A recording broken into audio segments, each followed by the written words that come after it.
नमस्कार, मी रिद्धी म्हात्रे. बातमीपत्रामध्ये आपल्या सगळ्यांचं स्वागत. आणि बातमीपत्राच्या सुरुवातीलाच महत्त्वाची बातमी आहे ती प्रचार सभांसंदर्भातली. कारण जिल्हा परिषद निवडणुकांच्या प्रचाराच्या तोफा आज थंडावत आहेत. आता अवघे काही तास उरलेले आहेत या सगळ्या प्रचाराचा हा सगळा वेळ संपण्यासाठी. जिल्हा परिषदेसाठी 7 फेब्रुवारीला मतदान होत आहे आणि 9 फेब्रुवारीला निकाल लागणार आहे. आणि प्रचारासाठीचा मात्र आजचा शेवटचा दिवस आहे. आता पुढच्या काही तासात प्रचाराच्या तोफा थंड होणार आहेत. आज जिल्हा परिषद निवडणूक प्रचाराच्या तोफा थंडावणार आहेत. जिल्हा परिषदेसाठी 7 फेब्रुवारी रोजी मतदान होणार आहे आणि 9 फेब्रुवारीला निकाल लागणार आहे. जिल्हा परिषद निवडणूक प्रचाराच्या तोफा आज थंडावणार आहेत. आता अवघे काही तास उरलेले आहेत. आजचा शेवटचा दिवस आहे प्रचाराचा. यापूर्वी सुद्धा मागच्या अनेक दिवसापासून हा सगळा प्रचार सुरू असल्याचं आपण बघितलं. प्रचाराची धामधूम आपण सगळ्यांनी बघितली. मात्र आता अगदी काही दिवसापूर्वी अजित पवार यांचं असं अकाली निधन झालं. त्याच्यामुळे हा जो शेवटचा टप्पा होता जिल्हा परिषद निवडणुकीच्या प्रचाराचा तो बऱ्याच ठिकाणी काहीसा शांत झाल्याचं सुद्धा पाहायला मिळालं. कारण शेवटचा टप्पा आल्यानंतर खरं तर कार्यकर्त्यांची जास्त धावपळ आपल्याला दिसते. मात्र या कारणानं आता हा शेवटचा जो टप्पा आहे प्रचाराचा तो काहीसा शांतपणे होताना सगळीकडे दिसला. आता या जिल्हा परिषदेसाठी 7 फेब्रुवारीला मतदान आहे आणि 9 फेब्रुवारीला त्याचा निकाल घोषित होणार आहे. आजचा प्रचाराचा शेवटचा दिवस आहे. अगदी काही तास आता उरलेले आहेत आणि आज या सगळ्या जिल्हा परिषद निवडणूक प्रचाराच्या तोफा थंडावणार आहेत. संपूर्ण राज्यभरात ज्या ठिकाणी जिल्हा परिषद निवडणूक आहे त्या ठिकाणी जोरदार प्रचार केला जात होता आणि स्टार प्रचारक सुद्धा नेमले गेलेले होते. आणि आता अखेर आज अवघ्या काही पुढच्या तासांमध्ये हा सगळा प्रचार थांबणार आहे. कारण आजचा प्रचाराचा शेवटचा दिवस आहे. 12 जिल्हा परिषदांसाठी निवडणूक होतीये, ज्यासाठी 731 जागा आहेत आणि उमेदवार आहेत 2624. पंचायत समित्या आहेत 125 ज्याच्यासाठी निवडणूक होतीये. 1462 जागांसाठीची निवडणूक आहे आणि उमेदवार रिंगणात उतरलेली जी संख्या आहे ती आहे 4814.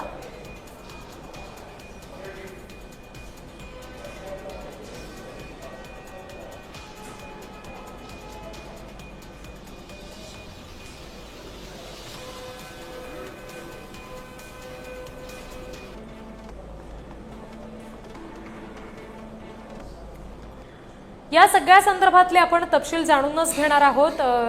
राज्यभरातून काही निवडक सध्या प्रतिनिधी आपल्यासोबत जोडले गेलेत. लातूरमधून अजय घोडके आपल्यासोबत आहेत. त्याचबरोबर संभाजीनगरमधून विजय चिडे आपल्याशी जोडले गेलेले आहेत. रायगडमधून अजेश नाडकर आहेत आणि सोलापूरमधून रवी ढोबळे आपल्यासोबत आहेत. सुरुवातीला मी विजय यांच्याकडे जाते. विजय, संभाजीनगरमध्ये कशा पद्धतीचं एकंदरीत या सगळ्या प्रचाराच्या शेवटच्या टप्प्यातलं वातावरण अनुभवायला मिळालंय?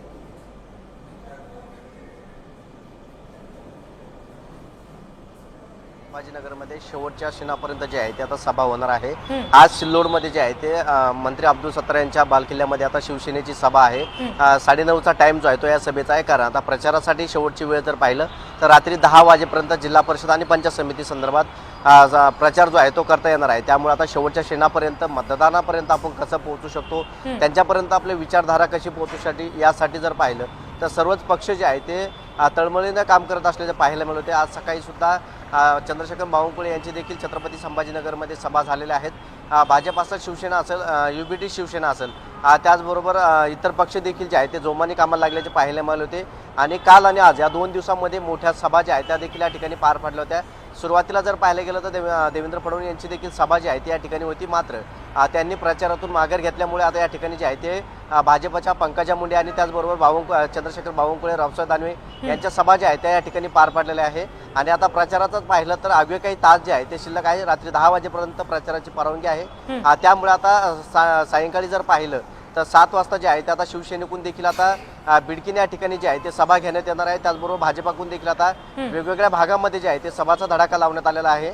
आणि आता आपले उमेदवार कसे विजयी होतील यासाठी व्हिजन जे आहे ते त्यांचं तयार झालेलं आहे. त्यामुळे आता प्रचाराच्या काही तास शिल्लक असताना संपूर्ण नेते मंडळी आणि कार्यकर्ते जे आहेत ते देखील आता प्रचारात सक्रिय झालेच आपल्याला पाहायला मिळते. विजय, या सगळ्यामध्ये नेमक्या कुठल्या लढती आहेत ज्या जास्त चुरशीच्या ठरलेल्या आहेत, ज्या विशेष लक्षवेधी ठरलेल्या आहेत? नक्कीच रिद्धी, जर पाहिलं त्यामध्ये अनेक राजकीय नेत्यांचे घरगुती संबंधामध्ये असणारे उमेदवार जर पाहिले तर रिंगणामध्ये आहे. यामध्ये जर पाहिलं खासदार संदीपान भुमरे यांचे पुतणे शिवराज भुमरे जे आहेत ते देखील पैठणच्या पाचोड गणामधून निवडणुकीच्या रिंगामध्ये आहे. त्यांना राष्ट्रवादीचं आव्हान जे आहे ते त्यासमोर आहे. त्याचबरोबर दुसरं म्हणजे माजी आमदार संजय वाकचौरे यांच्या पत्नी ज्या आहेत त्या देखील निवडणुकीच्या रिंगणात आहे. सिल्लोडमध्ये जर पाहिलं तर त्या ठिकाणी मंत्री अब्दुल सत्तार यांच्या चिरंजीव जे आहेत ते देखील अंबाई सर्कलमधून जे आहे ते निवडणुकीच्या रिंगणामध्ये उभा राहिल्याचे पाहायला मिळाले. त्यांना त्या ठिकाणी भाजपाचा विरोध जो आहे तो आहे.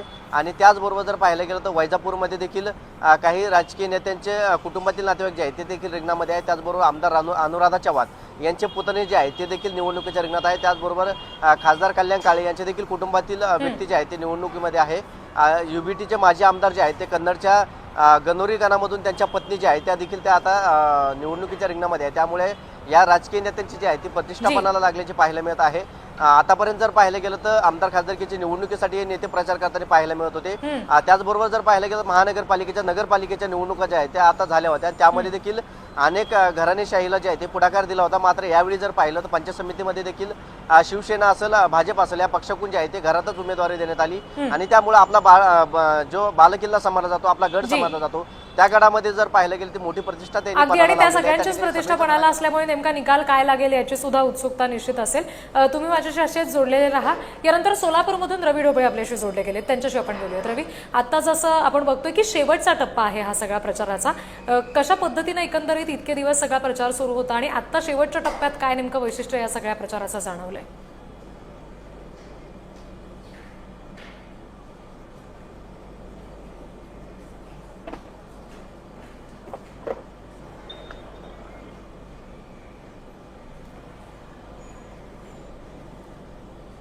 रवी, माझा आवाज तुमच्यापर्यंत येतोय का? आता जो शेवटचा टप्पा आहे प्रचाराचा, काय नेमकं वेगळे पण त्याच्यामध्ये दिसलेलं आहे? कशा पद्धतीचा उमेदवारांमध्ये आणि त्यांच्या कार्यकर्त्यांमध्ये उत्साह दिसतोय?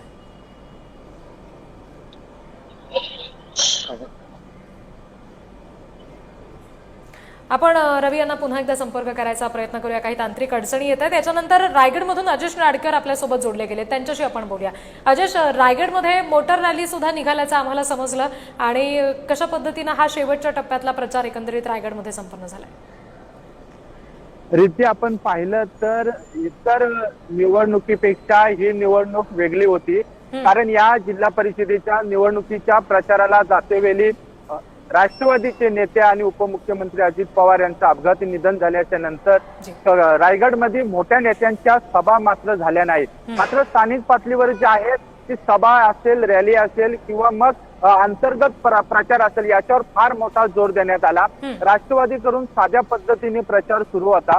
मात्र कालपासूनच राष्ट्रवादीचे प्रदेश अध्यक्ष सुनील तटकरे यांनी जाहीर सभात सहभाग घेत जाहीर सभा घेतल्या आणि आज शेवटचा दिवस आहे. काही तास बाकी आहेत. मात्र या काही तासात नेत्यांची लगबग जी आहे ती पाहायला मिळत आहे. कारण 7 फेब्रुवारीला जिल्हा परिषदेच्या रायगडच्या 59 जागेसाठी जो आहे तो मतदान होणार आहे. आपण रायगड जिल्ह्याचा स्थिती विचार केला तर महाविकास आघाडीतले घटक पक्ष एकत्रपणाने या ठिकाणी निवडणुकीला सामोरे जातात. मात्र महायुतीतले जे घटक पक्ष आहेत, राष्ट्रवादी काँग्रेस असेल, शिवसेना असेल, भाजप असेल, यांचीच लढाई एकामेकाच्या विरोधात आहे आणि त्यामुळे कोण सरस होतोय हे पाहणं महत्वाचं ठरणार आहे. सर्वाधिक जास्त उमेदवार जे आहेत ते शिवसेनेकडून मैदानात आहेत. 2 नंबरला भाजप आहे, 3 नंबरला राष्ट्रवादी आहे आणि 4 नंबरला शेतकरी कामगार पक्ष आहे. हा शेतकरी कामगार पक्ष गेल्या अनेक वर्षापासून जिल्हा परिषदेमध्ये सत्तेतला पक्ष होता. मात्र गेल्या काही वर्षापासून ज्या त्यांना लागलेली गलती थांबवताना आली नाही आणि त्याच्यामुळे आता 9 तारखेकडे निकालाच्या दिवसाकडे आपलं सुद्धा लक्ष असेल. तुम्ही सुद्धा जोडलेले आहात. आता लातूरमधून अजय घोडके आपल्याशी जोडले गेले, त्यांच्याशी आपण बोलूया. अजय, मागच्या अनेक दिवसापासून हा सगळा प्रचार अगदी धुमधडाक्यात सुरू असल्याचं आपण बघितलं. अनेक मोठे नेते या सगळ्या प्रचारामध्ये सहभागी झाले. स्थानिक पातळीवरची ही निवडणूक असली तरी सुद्धा, पण अजितदादांच्या अकाली जाण्यानं आता या प्रचाराच्या शेवटच्या टप्प्यावर काही परिणाम झालेला दिसतोय का?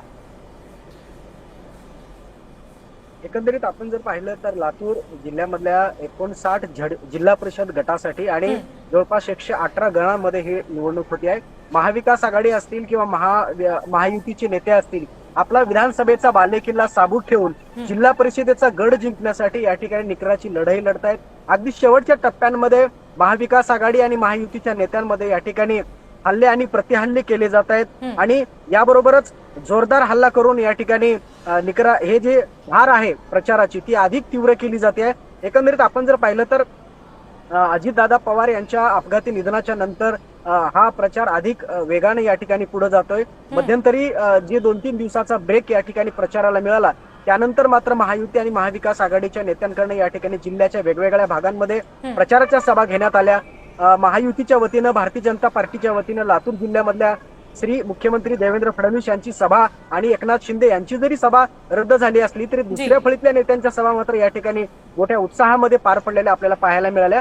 एकंदरीत आपण जर पाहिलं तर लातूर जिल्हा परिषदेमध्ये जवळपास 4-4.5 वर्षाच्या नंतर या ठिकाणी जवळपास 9 वर्षाच्या नंतर या ठिकाणी या निवडणुका होत असल्यामुळे मोठी भाऊगर्दी पण होती. परंतु याला शमवण्यामध्ये महायुती आणि महाविकास आघाडीच्या नेत्यांमध्ये मोठी स्पर्धा जाणवली. भारतीय जनता पार्टीचे नेते असतील आणि महाविकास आघाडीचे नेते असतील यांच्यामध्ये आता हे द्वंद्व अधिक तीव्र होताना आपण पाहतोय. एकीकडे संभाजी पाटील निलंगेकर, अभिमन्यू पवार आणि रमेश कराड हे भारतीय जनता पार्टीचे आमदार आहेत, तर दुसऱ्या बाजूला एनसीपीच्या वतीनं बाबासाहेब पाटील आणि संजय बनसोडे यांच्या माध्यमातून सुद्धा ही प्रचार या ठिकाणी मोठ्या गतीने पुढे घेऊन गेला जातोय. आणि महाविकास आघाडीच्या वतीने या ठिकाणी अमित देशमुख आणि धीरज देशमुख यांची प्रतिष्ठा पण लागलेली आहे.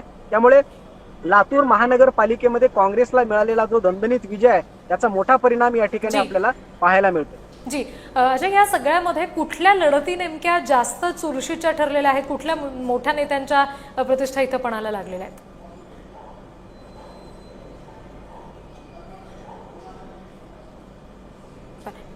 पुन्हा एकदा आपण अजय यांना संपर्क करायचा प्रयत्न करूया, काही तांत्रिक अडचणी येत आहेत. प्रतिनिधी विजय चिडे हे संभाजीनगरमधून आपल्याशी जोडले गेलेलेच आहेत, त्यांच्याशी आपण पुन्हा एकदा बघूयात. विजय, आता जसं आपण म्हणतोय की गेल्या अनेक दिवसापासून प्रचार सुरूच आहे, पण अजित पवार यांचं अकाली निधन झालं आणि त्याच्यानंतर मोठा परिणाम या सगळ्यावर होताना दिसला.